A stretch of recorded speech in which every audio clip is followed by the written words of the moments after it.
So I ended up in a very typical situation where I needed a location to store my lawnmower. So I did what any average human being would do and built myself a shed. A 20-foot tall, 2,000 square foot one. And I've been slacking on you guys because initially I was providing updates on costs associated with every single element and every single step of building this building, but I haven't done that in over 6 months now. So today's gonna be an all-encompassing update from day one to present date, how much we've spent at every single step along the way with building this 40 by 50 dream shop. Now, it is not a shed for my lawn tractor, even though my HOA thinks so, but it's gonna be a fun one and slightly painful one for me today. Let's get into it. Now, the story of how this shop actually came to be was a little bit weird because it was a joke and then a bet with my wife that if and when this YouTube channel ever hit 100,000 subscribers, I could build the shop of my dreams in my backyard. It was much easier said than done because once we hit it, I quickly realized how complicated and expensive this thing was going to be. Because I had never done anything like this before and everybody in my immediate circle hadn't either. So I was kind of on my own to figure this out. So we did what you typically do and find a general contractor for him to come in, snap his fingers and make something like this magically happen. I'd been saving every penny I could for the better part of a decade. Well, that equated to 1/3 of what that quote came back at because $344,000 was not a possibility. I realized if I were to act as my own general contractor, like you can here in the great state of Texas, if you are the homeowner, we actually might be able to make this happen. I'll do all the stuff I can DIY with my own 2 hands, but with the bigger stuff, we'll bring in the contractors, which unfortunately was our first 2 or 3 steps. Before we could get the okay to start the project, i.e. the permit from the city, I needed architectural drawings. Well, instead of hiring a professional, I instead got some poster board from Walmart, drew them out myself, so total architect cost, $0. The cost for the permit, $375. Believe it or not, plans approved. And with the okay from the city, we're ready to start our foundation work. Because of the size of the building, the lovely soil here in North Texas, and the city requirements, we ended up having to do an engineered foundation. So we have a 40-foot by 50-foot pad that the engineer called for 30-inch footers. Looking back, I'm not sure if the engineer was trying to cover his butt. At the end of the day, this thing's overbuilt with 30-inch footers in the foundation. We also went with a 4-inch slab. Number 3 rebar placed 16 inches on center. The driveway would extend beyond the current home driveway, which I call the pebbled driveway of death. I hate this pebbled driveway. Next up was something that I tackled DIY that saved me nearly $1,000, and that was the anchor bolt templates. Because we decided to go with the metal building frame, more on that later, we had to place anchor bolts in the ground prior to concrete in the exact location where the I-beams of the building would bolt up. These had to be within a 1/4 inch of the exact location or the building wouldn't bolt up correctly. We were then ready for concrete. And after some really crazy weather that messed everything up, we got ourselves a clear day. The crew came in and we started to pour slightly before sunrise. Because of our lovely HOA, I wasn't able to do an overnight pour due to the noise level, which I really should have pushed harder for because it ended up biting us in the butt. Lesson learned.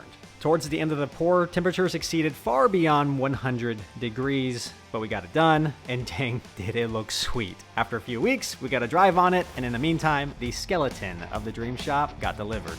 Total cost on the foundation, $35,577. All the flat work and driveway, $12,226, putting our running grand total at $48,178 so far. So we worked with a great local company for our concrete foundation, but we do have a fairly large elephant in the room. You guys have noticed it, left it in the comments. We're gonna go ahead and address it, and it's cracks.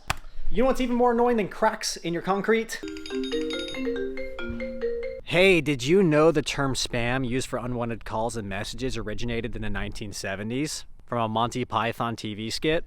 Now you do. And what drives me crazy is it's been 50 years since the thing was established that we all universally hate, and yet it's an ongoing issue. And I know one of the reasons is big companies that have our data can't keep it safe. Even recently, AT&T revealed that nearly all their customers' call and text records had been exposed in a massive data breach. It hasn't even been a few months since they admitted over 70 million of their users' social security numbers ended up on the dark web. Even if you're like myself and don't use AT&T, if someone with AT&T texts you, your number's exposed. Wait, my wife's got AT&T.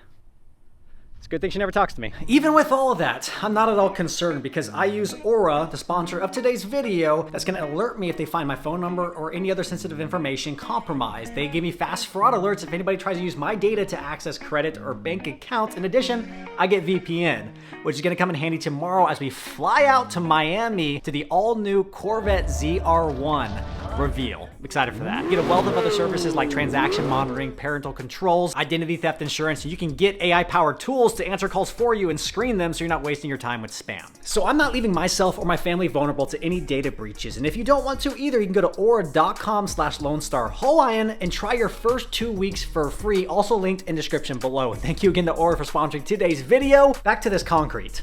Yes, we have cracks in our concrete. Am I happy about it? Of course not. Am I losing sleep over it? No, because at the end of the day, it's not going to matter. These are cosmetic surface cracks, and unfortunately, there are a ton of them throughout the shop. Primary reason?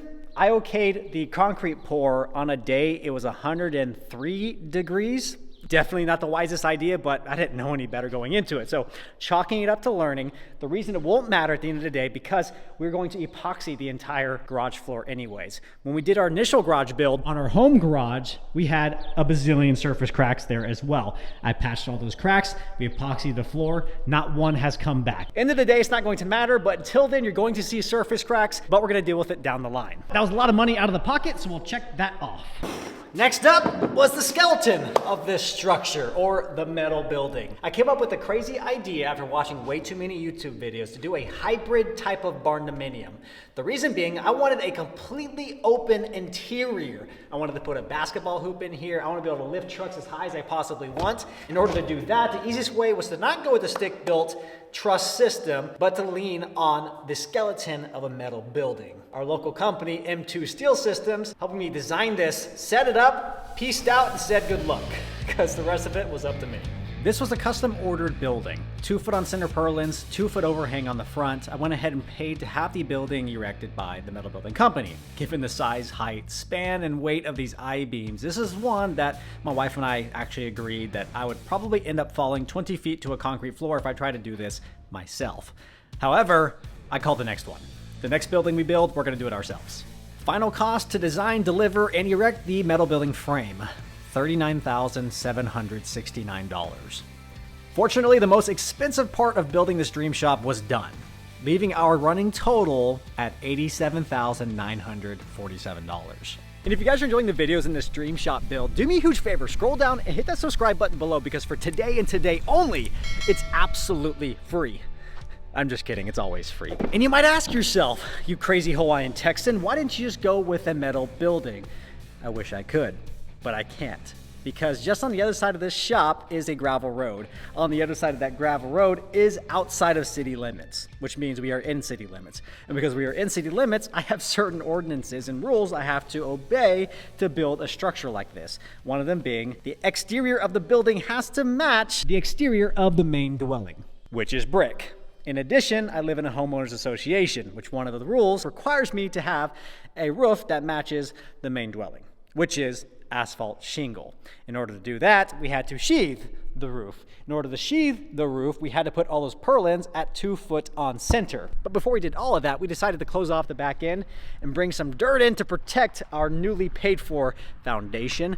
But I wasn't gonna pay anybody to do it, so we did it ourselves. So we ordered in 20 yards of select fill, rented a mini skid loader from up the street, and went to town. Had a blast of a weekend, moving that dirt around, protecting that newly formed slab, and then in the back end, we went ahead and rebuilt our fence with some new hardware. Total cost for all the dirt and rebuilding the fence, $800. So underneath me is a whole lot of OSB and a whole lot of asphalt shingles, which I single-handedly fastened in and dyed a little inside. Instead of building up the walls and then the roof like you would see on a typical building, I decided to start with the roof and work down. Since all the weight of the roof lands on the metal building frame, we could actually build this backwards, because at least once the roof was up, I could store materials and vehicles underneath and keep them out of the weather. I quoted out the roof work to a roofing company, figuring one unexperienced do-it-yourselfer couldn't possibly get this done on the weekends. And after getting a quote back for over $18,000 to fully sheathe and roof the shop, suddenly this unexperienced inexperienced weekend DIYer became capable. I bought over 4,000 pounds in 3/4 inch OSB in what felt like my yearly salary in self-tapping wood to metal screws, and we went to town. I'll say there was a steep learning curve on my part getting this done. I made a manual lift system out of some leftover 2x6s, and my dad and father-in-law would lift the OSB sheet up to the edge of the roof. I would then grab it and install it in place. Pretty sure I took a few years of life off my lower back roofing this shop. Also, since the roof and the shop are highly visible from the farm to market road, I decided to share a little aloha with our local neighbors. Somehow avoided getting a letter from the HOA on this one. We'll call that a win. After getting the roof sheathing done, how much harder could shingles be? Fortunately, the install landed over the Christmas and New Year holidays, so we did have a few extra days to dedicate to it. Once again, pretty steep learning curve, but this one was fun. We got our synthetic underlayment installed with our drip edge, and we are off and running with our new hand-me-down nail gun. It took forever to find the right rhythm, but about halfway through, we were cooking. Popping a chalk line every few rows, made it to the top, finished the roof in the pouring rain because we didn't have another choice. Total cost to fully sheathe and roof the dream shop, $5,481. Just shy of the $18,000 quote, putting our running total for the project at $94,228. But look how straight those lines are. This thing has withstood some significant storms and is still completely intact, which means big success for me. And there's nothing more satisfying with walking across something you built yourself, even though I'm slightly terrified of heights. And once we got that roof up, man, it was time to frame, which got fairly complicated because I had effectively taken a metal building, threw a bunch of 2x6s and 2x4s at it, and crossed my fingers it was going to work, and it worked phenomenally. So the rake-ins of the building are framed in 2x6s, the eave ends are framed in 2x4s. Everything is 16 inches on center. The eave height is 10 feet. The roof is 612 roof pitch, which puts that peak at about 20 feet. When I thought I was home and clear, I realized that I didn't accommodate for the eave ends, which is why there's a bunch of 2x4s running down the inside of the roof line. So just a slight heart attack there, but it ended up working out for the better. One of the time-consuming elements with stick building this building was I picked every single piece of lumber myself from my local Lowe's or Home Depot.